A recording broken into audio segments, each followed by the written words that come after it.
Hello students, देखिए आज के इस वीडियो में जो टॉपिक है रिड्यूसिबल टू एग्जैक्ट इक्वेशन, ये टॉपिक है। और इस टॉपिक में मैं आज आपको रूल 2 के बारे में समझाऊंगा। रूल 2 क्या है? तो देखिए जैसा कि मैंने यहां लिखा है, if the equation m d x plus n d y is equal 0 has the form, इस टाइप का फॉर्म रखता हो, वो कोई भी इक्वेशन जो हमें दे रखी है उसका फॉर्म ऐसा दे रखा हो, f1 एक्स वाई का कोई फंक्शन ब्रैकेट में जनरली दे रखा होगा, f1 एक्स वाई और y बाहर दे रखा होगा ब्रैकेट से and dx plus f2 x y, फिर से यहाँ एक्स वाई का फंक्शन ब्रैकेट में होगा और यहाँ x बाहर दे रखा होगा ब्रैकेट के एंड dy। कहने का मतलब है यहाँ बाहर होगा y और dx उसके साथ अटैच होगा, यहाँ बाहर x होगा और dy बाहर दे रखा होगा, ठीक है, इज इक्वल 0। और ब्रैकेट के अंदर जनरली एक्स वाई के टर्म्स होंगे। अच्छा, एक तो ये ऐसा फॉर्म हो और mx minus N y is not equal to 0 हो, तो इस टाइप की इक्वेशन जब दे रखी होती है, इस टाइप के फॉर्म जब दे रखे होते हैं, तो हम उनका जो इंटीग्रेटिंग फैक्टर है वो इस फॉर्मूले से फाइंड करते हैं। Clear?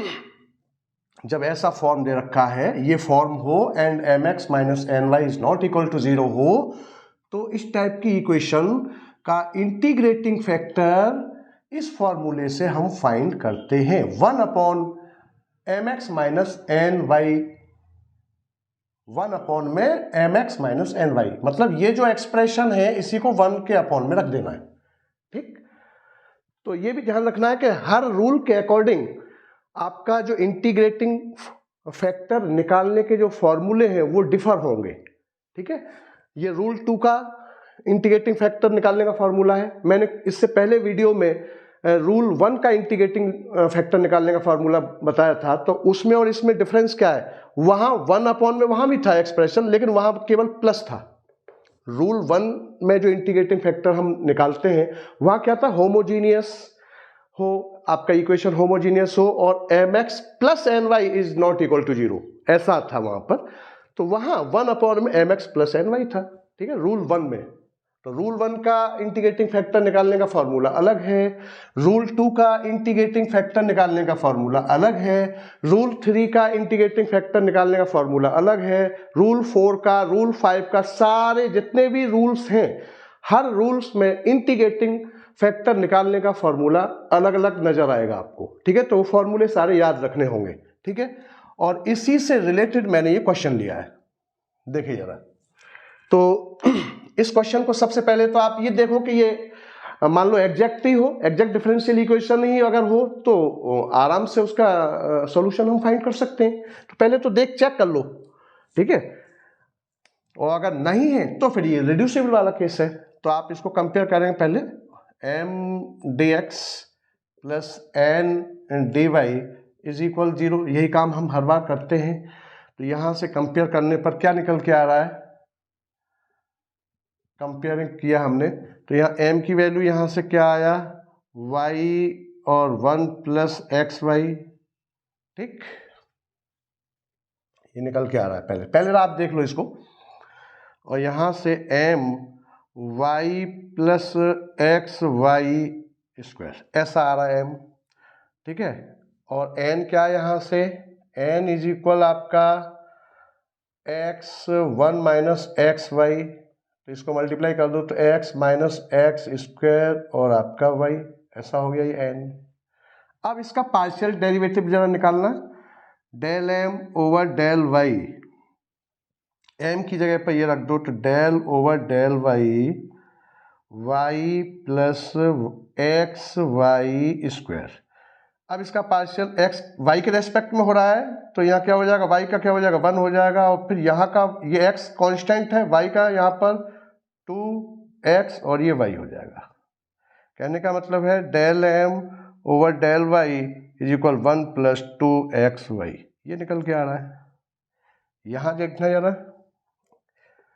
Del n over del x, del over del x, और एन क्या है, एक्स माइनस एक्स स्क्वायर और वाई, यहाँ एक्स के रेस्पेक्ट में करना है पार्शियल, तो एक्स का यहाँ 1 हो गया, माइनस 2x, और ये वाई यहाँ कांस्टेंट है, तो एक्स स्क्वायर का 2x और वाई। अब देखिए जरा, ये आपका del n over del x.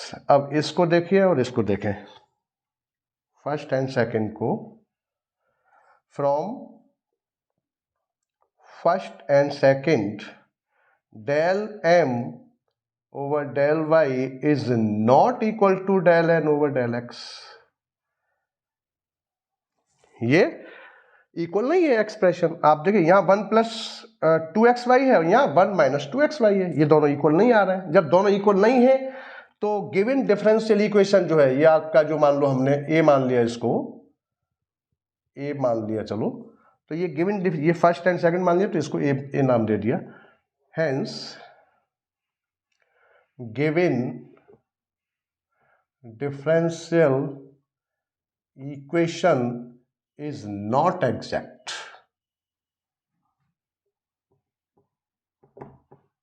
ये एग्जैक्ट नहीं है, ठीक है, तो एग्जैक्ट नहीं है तो इसका मतलब क्या हो गया, रिड्यूसिबल वाला केस है। क्योंकि ये एग्जैक्ट नहीं है तो इसका सॉल्यूशन फाइंड नहीं हो सकता। हमें सॉल्यूशन फाइंड करने के लिए इक्वेशन को जब एग्जैक्ट ना हो तो उसको एग्जैक्ट बनाना होगा, उसके बाद हम उसका सॉल्यूशन फाइंड करेंगे, ठीक है। तो ये आप पहले चेक करके देख लेना इक्वेशन को, ठीक है, पहले आपको ये चेक करना है सबसे पहले, क्योंकि ये क्वेश्चन जो है एग्जाम के अंदर ऐसा नहीं आएगा कि ये क्वेश्चन रिड्यूसिबल केस से है रिलेटेड, ये क्वेश्चन रिड्यूसिबल केस से रिलेटेड है, या ये आपका एग्जैक्ट इक्वेशन से रिलेटेड है, या ये question reducible to exact differential equation से रिलेटेड है, ऐसा मेंशन नहीं होता। हर बार आपको क्वेश्चन जो दे रखा होगा वो चेक करना होगा। अगर यहीं ये इक्वल आ गए होते तो डायरेक्ट मैं इसका सॉल्यूशन निकाल देता, लेकिन ये एग्जैक्ट इक्वेशन नहीं है, इक्वल नहीं है, ये दोनों डेरिवेटिव इक्वल नहीं है, तो एग्जैक्ट डिफरेंशियल इक्वेशन नहीं है, तो हम इसको रिड्यूस करेंगे। तो देखिए जरा अब क्या करना है इसका,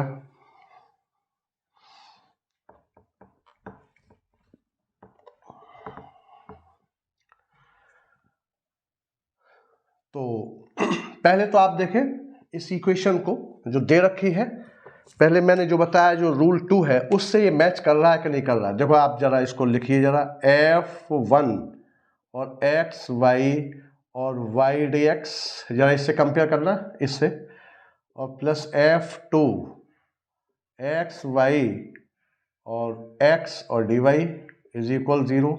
जरा देखो इससे मैचिंग है कि नहीं।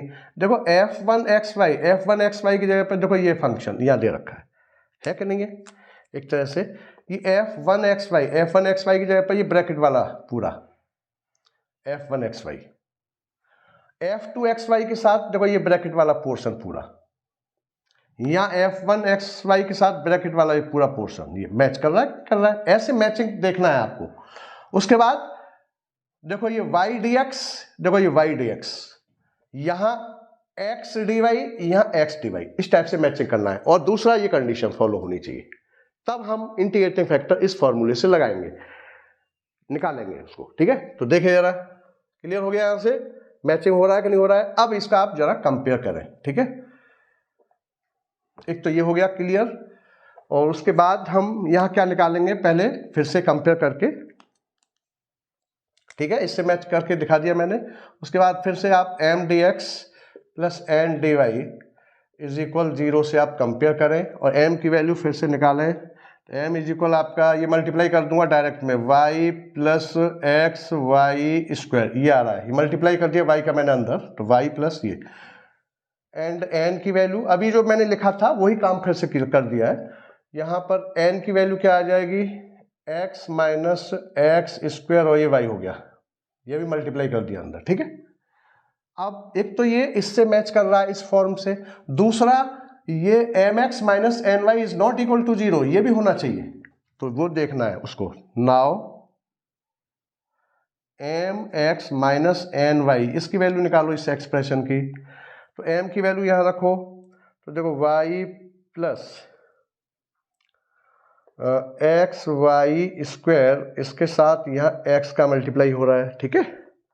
माइनस एन की वैल्यू ये है x minus x square y, ये ब्रैकेट क्लोज करिए, और y इसके साथ y का मल्टीप्लाई हो रहा है, देख लीजिए। कुछ नहीं किया, m की जगह पर ये m की वैल्यू रख दी यहाँ, x मल्टीप्लिकेशन, उसके बाद n की वैल्यू ये है, इसको यहाँ रख दिया y। अब इसको आगे मल्टीप्लाई कर दो, तो ये क्या हो जाएगा आपका एक्स वाई, देखिए जरा, और प्लस एक्स स्क्वायर और ये वाई स्क्वायर, ठीक, minus x y, minus minus plus, ये हो जाएंगे प्लस, और ये आपका एक्स स्क्वायर तो है वाई स्क्वायर, देखिए ये कैंसिल हो गया। उसके बाद रिजल्ट निकल के आ रहा है आपका 2x स्क्वायर वाई स्क्वायर। क्या ये m x minus N y, इसकी वैल्यू ये फाइंड होके आ रही है, ठीक, ये वैल्यू आ गई निकल के, और ये वैल्यू ये निकल के आ रही है, और ये वैल्यू फिर is not equal to zero भी है, ये value is not equal to zero भी है। ये इन दोनों, ये जो एक्सप्रेशन है m x minus N y is not equal to zero, ये जीरो के इक्वल नहीं होना चाहिए, तो वो जीरो के इक्वल नहीं है भाई। क्या वैल्यू आ रही है 2x स्क्वायर वाई स्क्वायर, तो ये जीरो नहीं है, ठीक। तब उसका integrating factor 1 upon M x minus N y, यही जो एक्सप्रेशन इसकी जो वैल्यू है इसको 1 को अपॉन में रख देते हैं, ये फॉर्मूला है इंटीग्रेटिंग फैक्टर का। और एक बात और ध्यान रखना कि इसमें कभी भी अगर कोई कांस्टेंट अटैच हो रहा है, कहीं कांस्टेंट, या जैसे 2 आ रहा है यहाँ इन 2 में, ये कांस्टेंट कोफिशिएंट जो है ये आपका ऐसे आ रहा है, ये 2 आ रहा हो या 3 आ रहा हो, तो इसको आप रिमूव कर दीजिए, क्योंकि इससे कैलकुलेशन इजी हो जाता है, और इसको अगर हम रखेंगे तब भी कोई फर्क नहीं पड़ेगा, लेकिन इजीली काम हो जाएगा आपका, ठीक है ना। तो इसको यहाँ से हटा देना हमेशा। चलिए अब इसका ये क्लियर हो गया, तो आपका इंटीग्रेटिंग फैक्टर क्या निकल के आया, हेंस मैं यहां लिख लेता हूं, hence integrating factor is 1 upon formula m x minus N y, ये फार्मूला है, ठीक है। तो आपका 1 अपॉन में M x minus N y की वैल्यू ये है, ये आपका, तो यहां से 2 को हटाना है। ये पावर में अगर कोई नंबर है, पावर वाला नहीं हटाना, ये ध्यान रखना है। जो आपका टर्म है, टर्म के साथ जो प्रोडक्ट में है कोई भी डिजिट, उसको रिमूव कर दीजिए आप, उसको हटा देना है, ठीक है ना, उसको निग्लेक्ट कर दीजिए आप, ये कह सकते हैं। ये आ गया, तो मैंने यहां से 2 को रिमूव करके ये आ गया इंटीग्रेटिंग फैक्टर। अब वो कॉन्सेप्ट पुराना वाला क्या करते हैं हम कि उसको मल्टीप्लाई करना है हमें, ठीक है, इसका हमें मल्टीप्लाई करना है इस इक्वेशन में, और फिर वो एग्जैक्ट हो जाती है, ठीक है। तो देखिए अब जरा,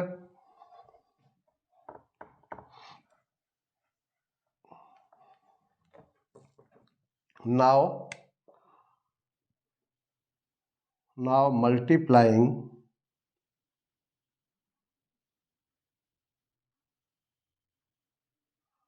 by 1 upon x square y square, ठीक है ना, इन ए, इस ए इक्वेशन में जो हमने माना है।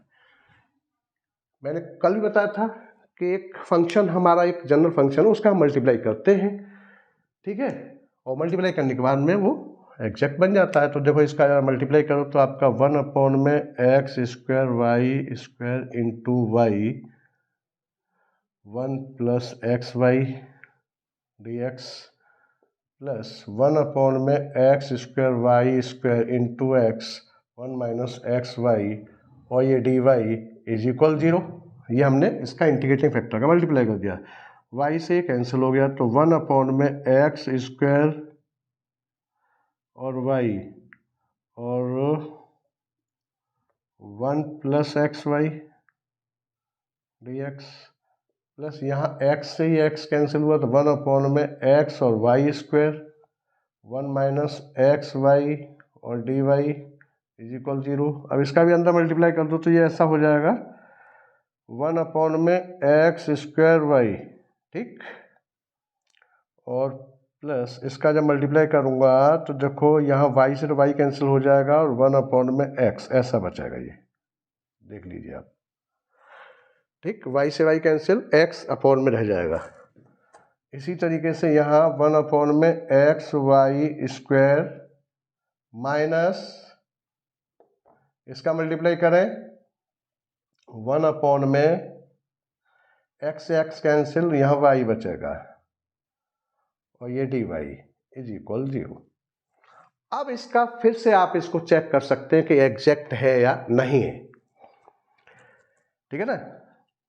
कहने का मतलब है इसका हमने मल्टीप्लाई किया इस इक्वेशन में, पहले ये एग्जैक्ट नहीं थी, और मल्टीप्लाई करने के बाद जो इक्वेशन निकल के आ रही है, ये जो इक्वेशन निकल के आई है, अब ये एग्जैक्ट इक्वेशन है। अब ये एग्जैक्ट डिफरेंशियल इक्वेशन रिड्यूस हो गई, कहने का मतलब है इसका इस IF का मल्टीप्लिकेशन करने के बाद में ये रिड्यूस हो गई। अब आप चेक भी कर सकते हैं, चेक फिर से चेक करने का वही तरीका कि आपका m dx plus n dy is equal 0। इससे कंपेयर करने के बाद में ये m की वैल्यू है, ये आपका m की वैल्यू हो गई, ये पूरा ये m की वैल्यू हो गई, ये आपका पूरा n की वैल्यू हो गई। आप m और n की वैल्यू को आप पार्शियली डेरिवेटिव निकालिए तो वो इक्वल आ रहे हैं क्या नहीं आ रहे हैं वो देखना है बस हमें। तो देखिएगा यहाँ तक देख लो इसको। तो देखो मैं यहाँ इसको इधर किए देता हूँ, देखो partial derivative del m over del y और m की वैल्यू क्या है ये है ना, इसको यहाँ रख दो। तो देखो ये क्या हो जाएगा, y के रेस्पेक्ट में 1 में एक्स स्क्वायर और y -1 और प्लस 1 में x, ये है। देखो इसको ये रखा, m की वैल्यू यहाँ रख दी, y को अपॉन में y था इसको ऊपर ले गया, ये 1 में एक्स स्क्वायर और 1 में x, ये कांस्टेंट है क्योंकि पार्शियल y के रेस्पेक्ट में हो रहा, तो क्या हो जाएगा इसका, तो -1 में एक्स स्क्वायर और y का पावर -2 हो जाएगा इसका, तो और ये क्या हो जाएगा आपका 0 हो जाएगा। कहने का मतलब है -1 में एक्स स्क्वायर और वाई स्क्वायर, ये निकल के आ गया, ठीक है। ये आपका del m over del y is equal -1 में x square plus y square, ये निकल के आ गया आपका, ठीक। इसी तरीके से मैं del n over del y निकालूंगा, del n over del x, sorry del n over del x निकालना यार, तो del over del x, n कितना है ये रहा यहाँ पर, x के रेस्पेक्ट में अब इसका होगा तो ये हो जाएगा 1 में वाई स्क्वायर और इंटू एक्स -1 कर दूंगा और -1 में y। तो जरा देखना इसको, तो देखो यहाँ हो जाएगा माइनस और 1 में x -2 होगा और नीचे उतार दूंगा तो उसको क्या हो जाएगा, ये आपका एक्स स्क्वायर और ये वाई स्क्वायर और माइनस का ये 0, 1 में y का 0 हो जाएगा, x के रेस्पेक्ट में पार्शियल हो रहा है तो y 1 में y कांस्टेंट है। तो आप देख लीजिए अब जरा, तो ये del n over del x is equal -1 में एक्स स्क्वायर वाई स्क्वायर। अब आप चेक कर लें कि ये दोनों और इसको del m over del y की वैल्यू -1 में x square Y square, del n over del x की वैल्यू इज इक्वल -1 में एक्स स्क्वायर वाई स्क्वायर, दोनों की इक्वल आ रही है। दिस मीन्स अब ये जो है इक्वेशन एग्जैक्ट डिफरेंशियल इक्वेशन हो गई, ठीक है। अब हम इसका सॉल्यूशन निकालेंगे। तो यहां तक क्लियर हो गया होगा। अब मैं इसका सॉल्यूशन आपके सामने यहां लिखे देता हूं। ये वाली इक्वेशन है। अब इसका solution, required solution, sign of integration y constant m dx plus sign of integral free from x n dy is equal constant, ये फार्मूला है। तो देखो m की वैल्यू यहां रखें, m की वैल्यू ये आपका 1 में एक्स स्क्वायर वाई प्लस 1 में x और ये dx, y कांस्टेंट लेते हुए यहां मैं फ्री फ्रॉम x वो वाला टर्म लूंगा जिसमें x न हो, तो वो टर्म कौन सा है, ओनली 1 में y। ठीक, यहाँ ये लिखा जाएगा फ्री फ्रॉम एक्स में 1 में वाई, और वो भी माइनस का है, ठीक है ना। वो कैसा है, माइनस का है वो, तो ये माइनस हो जाएगा, ये माइनस का तो माइनस बाहर निकाल दिया, और ये dy वो आपका c, देख लीजिए। ठीक, ये इसको नहीं लेंगे, बस अब इसका आंसर आ जाएगा आपका। इसे मैं मिटाई देता हूं, और इसका जो फाइनल आंसर है वो आपका क्या हो जाएगा, यहाँ y कांस्टेंट x के रेस्पेक्ट में हो रहा है ना, x के रेस्पेक्ट में, तो इस x को मैं ऊपर ले जाऊंगा, 1/y कांस्टेंट एक तरह से मानिए, तो 1/y, तो ये है ही बाहर, और ये आपका ऊपर जाएगा, तो ये आपका x -2 हो जाएगा, -2 का फिर -2 और +1 में -2 और +1 ये हो जाएगा, ठीक है। ऊपर जाएगा ये -2 और उसमें 1 ऐड होगा, वही नंबर नीचे आ जाएगा, और ये आपका 1 में x का log x ये आ गया, और यहाँ log y, और आगे कांस्टेंट को हम log में चाहो तो log में भी लिख सकते हो इसको, log c, क्योंकि log में चल रहा है, तो कैलकुलेशन इजी करने के लिए आप कांस्टेंट log c कर सकते हैं। इन दोनों टर्म को आप इधर ले जाइए, तो ये आपका हो गया, यहाँ माइनस का ये -1 बचेगा, तो -1 में, और x की पावर -1 नीचे उतारूंगा तो x हो जाएगा, और ये y, और ये माइनस यहाँ आ गया, ठीक, और इज इक्वल, इन दोनों टर्म को इधर ले जाए आप जो है, तो क्या हो जाएगा, ये log y माइनस, या इसको ऐसा लिख दो, इसको ऐसा भी लिख सकते हैं हम,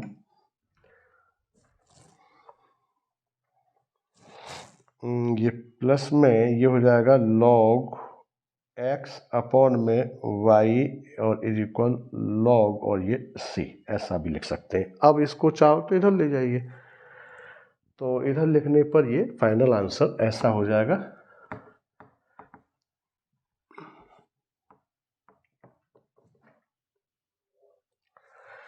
ये आपका फाइनल आंसर -1 में xy, और इसको इधर ले जाइए, तो ये आपका is equal log c minus log x में y, ऐसा भी लिख सकते हैं इसको, ठीक है, या ये लिख दो या वो लिख दो, दोनों आंसर ठीक है। आपका ये भी आंसर ठीक है, ये आंसर, ये सॉल्यूशन हो गया, ये आपका ये सॉल्यूशन, ठीक। तो इस टाइप से क्वेश्चंस करने हैं। तो आज के लिए बस इतना ही इस वीडियो में, और ये वीडियो अगर आपको पसंद आया हो तो इसको लाइक करिए, शेयर करिए, सब्सक्राइब करिए, बेल आइकन बटन दबाना मत भूलिए। Thank you.